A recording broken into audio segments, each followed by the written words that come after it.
ඔව් කල්න පුතේ. ඇත්තටම මේ අවුරුද්ද සහ පහුල කියලා කියන්නේ මං හිතන විදිහට දෙකක් නෙවෙයි එකක්. මොකද දන්නවද මේ දැන් ඔයගොල්ලන්ටම දැක බලා ගන්න පුළුවන් දේවල් දෙයක් තමයි මේ ස්වභාව సౌందර්යය කියන එක.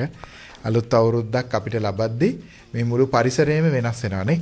අපේ ජීවිතයේ තියෙන මේ සියලු දේම ඒ කියන්නේ ගහකොළ මල් පළතුරු පළබරින් පිරීලා එතකොට අපිට මේ අලුත් අවුරුද්දේ අපිට දකින්න ලැබෙන ආදරණීය අපේ සත්වෙක් ඉන්න කවුද? එයා තමයි කොහා නේද? කොහා එනවා. මේ ඉතින් එයා කොහාගේ සද්ද ඇහෙනවා කියලා කියන්නේ මේ මුළු පරිසරයම වෙනස් වෙනවා. ඉතින් පවුලේ තියෙන කටයුතු සියල්ලක්ම යන අතරතුරදී අපේ මේ චාරිත්‍ර වාරිත්‍රය ඒ සියලු දේමත් එක්ක නැකතට සියලු දේම ඉටු කරන්න අපි පෙළඹෙනවා නේ. සියලු දෙනාම එකවර හැමදේම කරනවා. උදාහරණයක් විදිහට අපි හිතමුකෝ ආහාර පිසීම කියලා. එතකොට ආහාර පිසීමත් පවුලේ සියලු දෙනාම එකතු වෙලා එකවර කරනවා. ආයේ ගෘහ මූලිකයා කවුද?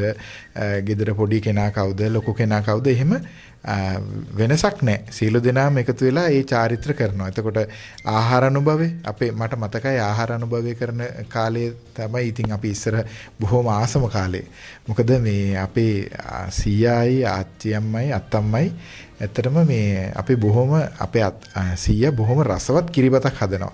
ඒ කිරිබතට කැවුම් එතකොට කෙසෙල් කොකිස් එතකොට එතනින් ගියපුවාම මොනවාද පැණිවලලු ඒ වගේ දේවල් ඔක්කොම එකතු කරලා බොහොම රස කිරිබතක් හදනවා. ඒ කිරිබත කන්න හම්බෙන්නේ අලුත් අවුරුද්දට විතරයි. ඉතින් අපි පළවෙනි කට බොහොම ආසාවෙන් රස විඳින ගමම්ම පවුලේ සියලු දෙනාම කාලා ඒ කියන්නේ අනුභව කරලා ඉවරුනහම අර ඇත්තටම මේ අර වට්ටියේ කිසිම දෙයක් ඉතුරු වෙන්නේ නැහැ. අපි පවුලේ සියලු දෙනාම බාල මහලු ලොකු කුඩා කවුරුත් එකතු වෙලා ඒ කිරිබත හැමෝම එක වගේ රස විඳිනවා. එච්චරකට ඒක රසවත්.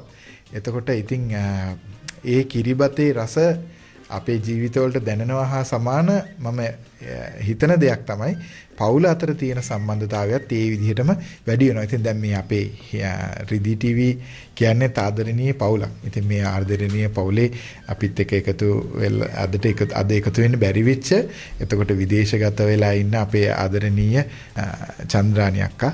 එතකොට චන්ද්‍රානි අක්කා මේ වෙලාවේ විදේශගතව ඉන්න. ඉතින් ඇයට සහභාගී වෙන්න දෙයක් නැහැ. ඒව ආදරයෙන් මතක් කරනවා.